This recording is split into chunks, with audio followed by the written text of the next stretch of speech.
So, what's up and welcome to my vlog. For today's video mga ka-adventures kay nag-detect ko sa akong detector mga ka-adventures sa dagat. Ang akong detector ka-adventures kay waterproof. Waterproof kung tawagan. Ano bang pwede nimo isawom sa ilam sa dagat? Ano siya nga akong detector ka-adventures. Ako tundok ayong baboy nga nga nagwikig-wikig sa dagat ka-adventures. Oo, adventures. O ka ng akong mga kuyog, akong mga kiddos. So, ano, si Cedric o si Zaraya, nagsakay sa pato. Pato na. Hindi na pato eh.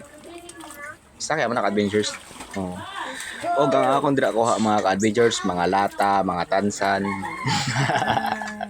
O gawantang mga malalang mananap. O mga ka-adventures. Daghanag kon damo kay kon mga ka-adventures, daghan kayog mga malalang nga mga butang sa dagat mga ka-adventures na diha sa sulod. Oo. So safe, dapat keep safety kita mga ligo sa dagat mga ka-adventures. Diha na sa pangpang mga ka-adventures. Oo, napay mga bildo. Ano bitaw mga ligo bitaw kay panglabay lang nila ang mga bildo sa dagat ka-adventures. Oo. Oo, dili mga kuan, mga irresponsible. Ayun mga adventures. Mo na akong kuha adventures 64 ang akong kuha adventures na. Oo.